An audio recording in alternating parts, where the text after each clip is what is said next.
Hi guys! Welcome back to my channel. So ngayon nga ay unang umaga ng mga housemate na hindi kasama itong si Ate Jazz.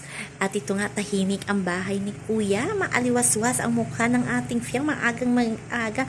Ganda-gandahan ang bet ng ating baby girl. Ayan ang ganda ni Fiang. At syempre hindi kompleto ang araw niya kung hindi naka Milo bread. O ayan, Milo na naman si Fiang, kaya na naba ang kanyang mukha, pero bagay na bagay.